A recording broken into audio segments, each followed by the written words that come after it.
Priveji, leaders of the Congress party present here, and friends from the media. At the end of this press conference, we will be distributing to you. Have you already? Sudhirji?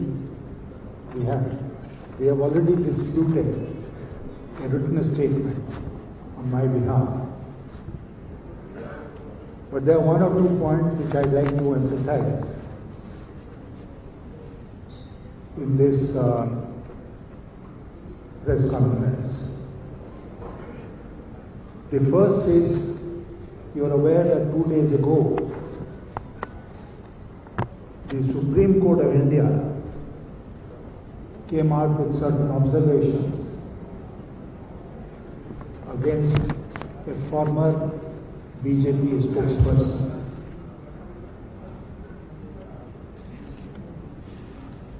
And subsequently, the Honorable Chief Justice of India, Shri M.V. Navarna, said at a function that the judiciary is answerable to the Constitution and to the Constitution alone. I welcome this statement, this very firm and clear statement from the highest court of the land, and I congratulate the Chief Justice for making this assertion.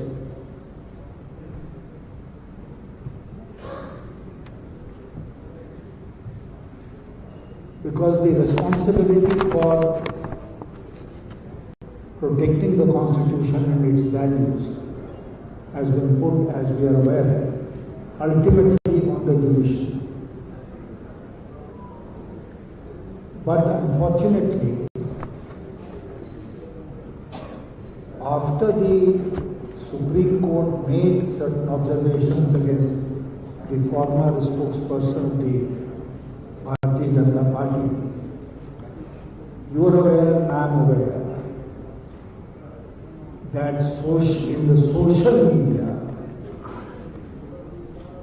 the judiciary has not only come in for criticism, it has come in for abuse. The filthiest abuses are being leveled against the judiciary. This is unprecedented. This is a very, very sad development in our democracy. We all hold the judiciary in the highest esteem, and we can't say that we agree with one order of the judiciary, but we don't accept another order of the judiciary. The same Bharatiya Janata Party was thrilled when the same judiciary passed an order on Ram Janambhoomi, and the whole country accepted it because that order came from the judiciary. But today, if there are being critical developments,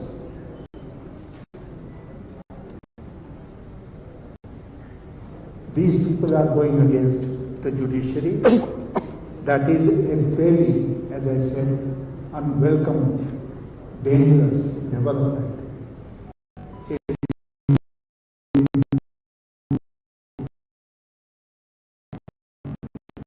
our democracy.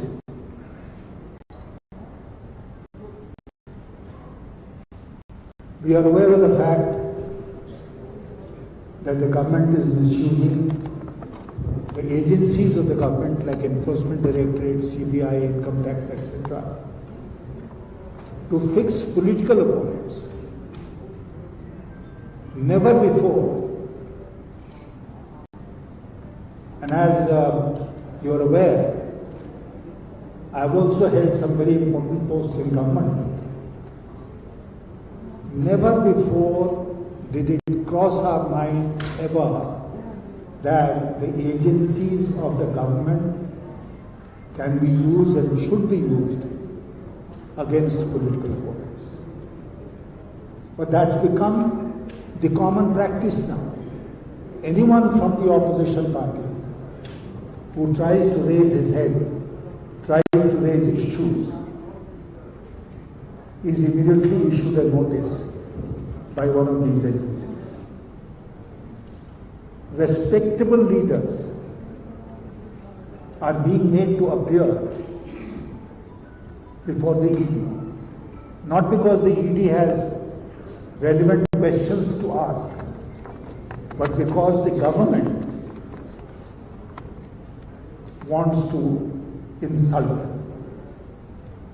And that is why we are witnessing this spectacle.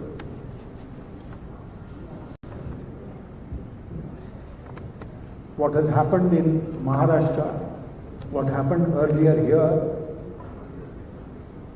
what happened in other states, Madhya Pradesh, Goa, Arunachal, is before us. Is this democracy? If the ruling party at the center uses its money power and it misuses its governmental power to break parties, to insult the mandate of the people by bringing down elected governments, then, to us at least, democracy is negated, it is assailed, it is attacked in a manner which is not acceptable. So, that is the issue before the country today. Now, in the second page of this statement,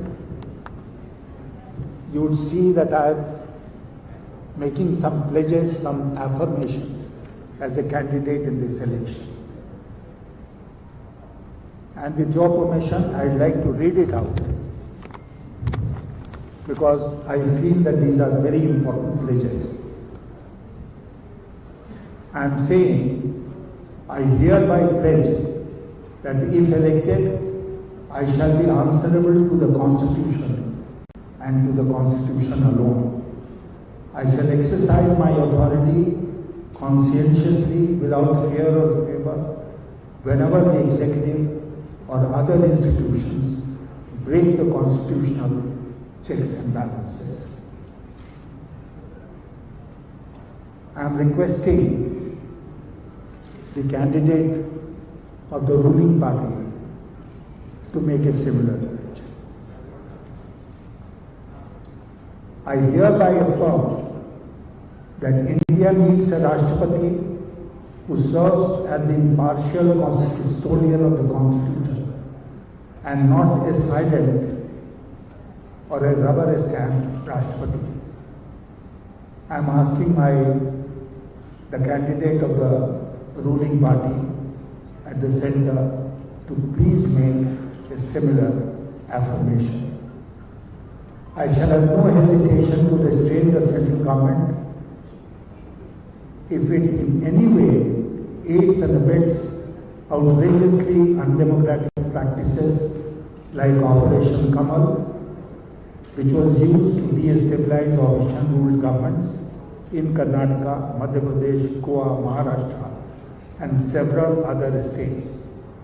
I am asking my rival candidate to make a similar commitment. I have declared that I shall speak out against any attempts aimed at communal polarization of India. I am asking my rival candidate to make a similar declaration. I have announced that I shall defend the freedom of press, freedom of speech, and other rights and freedoms of the Constitution grants within the reasonable restrictions prescribed in the Constitution to the citizens of this country, regardless of their religion or ideology. I have also announced that I shall work for the repeal of the sedition law, which is a relic of the British Raj. I request my rival candidate to make a similar announcement.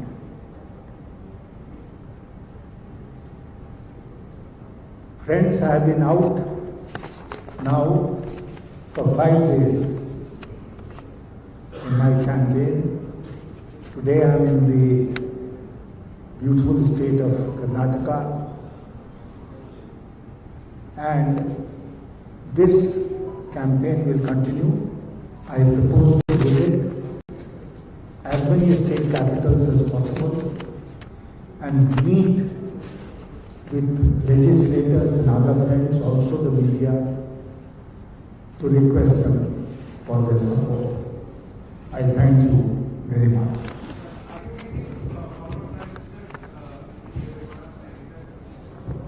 No, unfortunately not in this trip.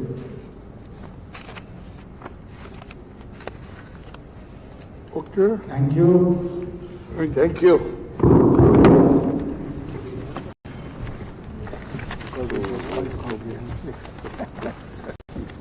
This kind of lunch.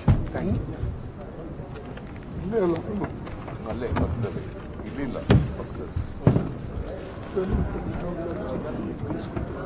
ನೀವು ಬರ್ರಿ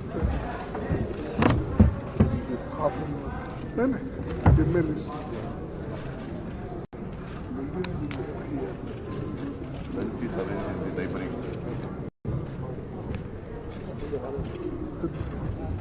ಆಯ್ತಾ ಆಯ್ತಾ